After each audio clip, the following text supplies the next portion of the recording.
The movie, Without You, 2026, showing on Ibicat, is a romantic drama that explores themes of class disparity, toxic relationships, and the healing power of genuine love.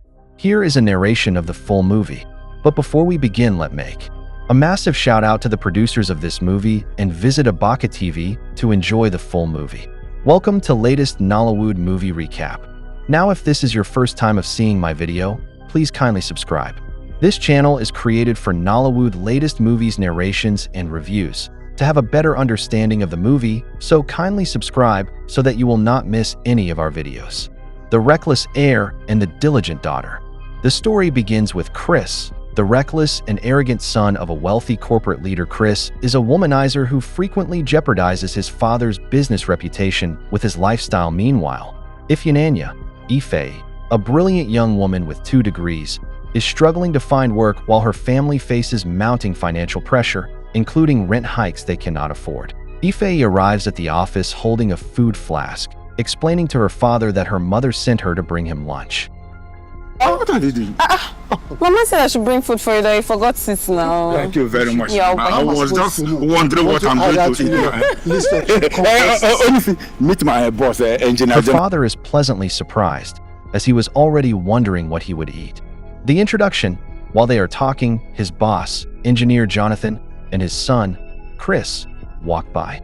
Mr. Roberts proudly introduces Ife to them as his daughter, who just finished her master's degree. The first spark, Chris is immediately struck by Ife's beauty. Hi, my name is Chris. Hi. Mr. Robert, you didn't tell me how the beauty doctor. Well, you have seen that. Can I get your number? I mean, it's work hours, so I get to call you later. While his father is complimentary and polite, Chris takes a more direct approach.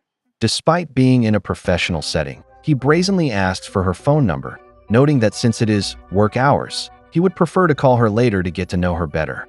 Ife's reaction. Ife remains composed and slightly reserved, though she eventually agrees to give him her number before he leaves with his father for a. Chris, his father pressures him to marry someone from a good family who can be controlled. They target Ife, the daughter of his father's longtime driver. Mr. Roberts. Chris treats Ife with disrespect. Do you know why relationship works? Why? Because partners mind your goddamn business. Even going as far as flirting with other women in front of her and abandoning her on the road after an argument. That son of him. He actually dropped me in the road. A fateful encounter.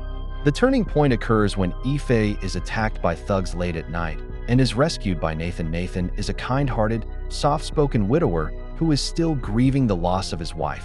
Lola. Unlike Chris, Nathan treats Ife with profound respect and care. They bond over their mutual love for mystery novels and music, specifically a song titled Heaven Sent Love, which was also his late wife's favorite. Chris's revenge. As Ife and Nathan grow closer, a jealous and petty Chris begins a campaign of harassment.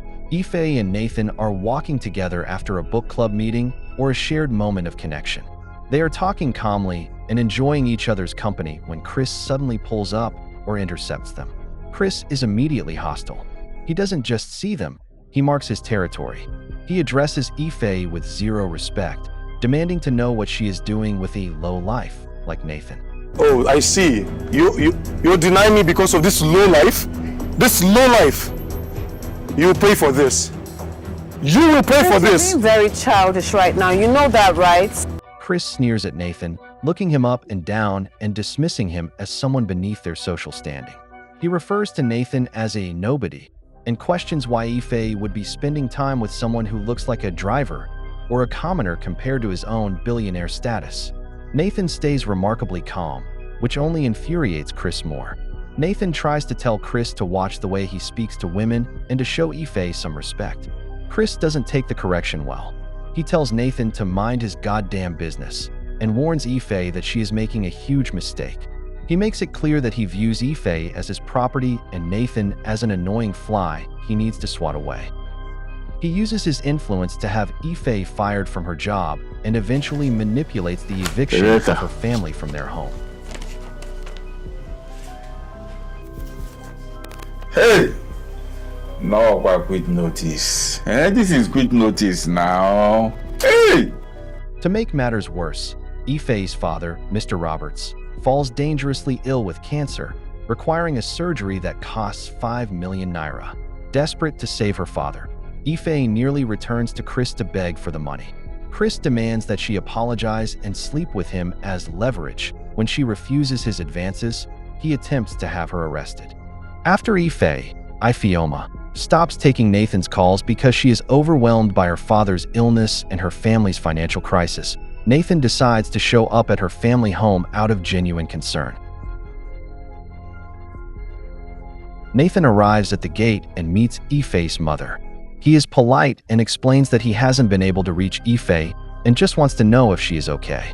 The deception: at first, Ife's mother puts on a fake, overly sweet persona. She says, "Oh, that's very thoughtful of you," and tells him to wait while she goes inside to get her for him.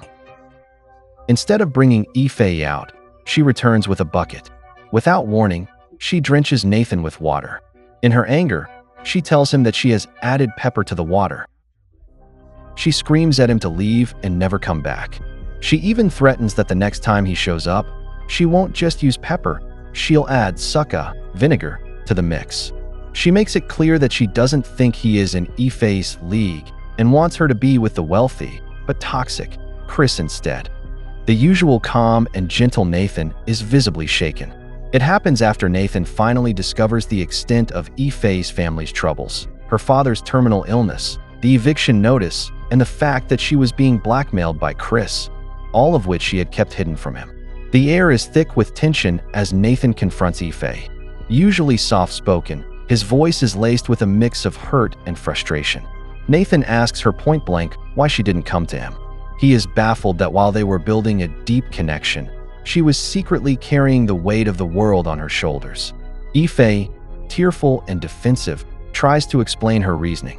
She tells him she didn't want to be a burden to him. She mentions that he already has his own life to figure out and his own past struggles, and she didn't want to sound like a broken record of problems. This is the part where Nathan gets truly firm. He asks her, "Have I ever complained to you? Have I ever called you a burden?" He tells her that by keeping him out, she was essentially drawing a line in their relationship that shouldn't be there. He explains that love isn't just about the good times or reading books together. It's about being all in. He tells her, "We're in this together. If you are in trouble or you need help, I would expect that you would reach out to me." Seeing her distress, Nathan's anger eventually melts into protective care. He realizes she was acting out of a misplaced sense of courtesy and pride, but he makes her promise never to shut him out like that again. Nathan steps in to save Ife and her family. It is revealed that Nathan is not just a struggling farmer, but actually the new majority shareholder of the very company Chris's father runs. Nathan arrives at the boardroom with Ife. You know, Ife, you're such an unfortunate being. You had to leave me for this nobody. What's going on here? Now, this is the fool that tried to steal my... Shut your trap! This is the new majority shareholder of this company. He owns the company now. Where he exposes Chris's fraud and harassment, resulting in Chris being fired and his father losing control of the company. A new beginning. In a series of heartwarming gestures, Nathan reveals that he was the anonymous donor who paid for Mr. Roberts' surgery and that he secretly bought the family's house. To give them permanent security, he appoints Ife as the new Chief Operations Officer, COO, of the company. The movie concludes with Nathan proposing to Ife with her parents' blessing. He takes her to a beautiful new home, finally moving on from his grief and starting a new life of heaven-sent love with Ife. Thanks for watching. Do like and comment, and please do well to subscribe to help the channel out.